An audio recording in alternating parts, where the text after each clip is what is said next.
Praise the lord. దేవుని పరిశుద్ధ నామమున మీకు శుభములు కలుగునుగాక. స్నేహితులారా, ఎలా ఉన్నారు? మీరంతా క్షేమంగా ఉన్నారా? ఏదో తెలియని బాధ, వేదన మిమ్మల్ని వెంటాడుతూ దేవుని సన్నిధిలో మౌనంగా కూర్చొని ఉంటున్నారా? అయితే ఈరోజు ప్రభు మీతోనే వాగ్దానం ద్వారా మాట్లాడుతున్నారు. జాగ్రత్తగా వినండి.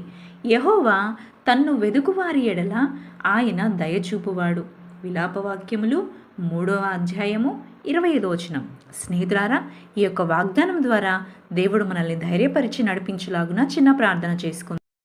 పరిశుద్ధుడవైన దేవ, మీకు మా హృదయపూర్వకమైన కృతజ్ఞతాస్తుతులు. తండ్రి, ఈ యొక్క వాగ్దానాన్ని ఆశతో చూస్తున్నటువంటి ప్రతి బిడ్డని మీరు జ్ఞాపకం చేసుకునండి.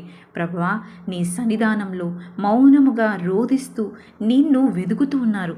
వీరి జీవితంలో మీరే అద్భుత కార్యాలు జరిగించమని యేసు నామములో అడిగి వేడుకొనుచున్నాము తండ్రి. ఆమెన్.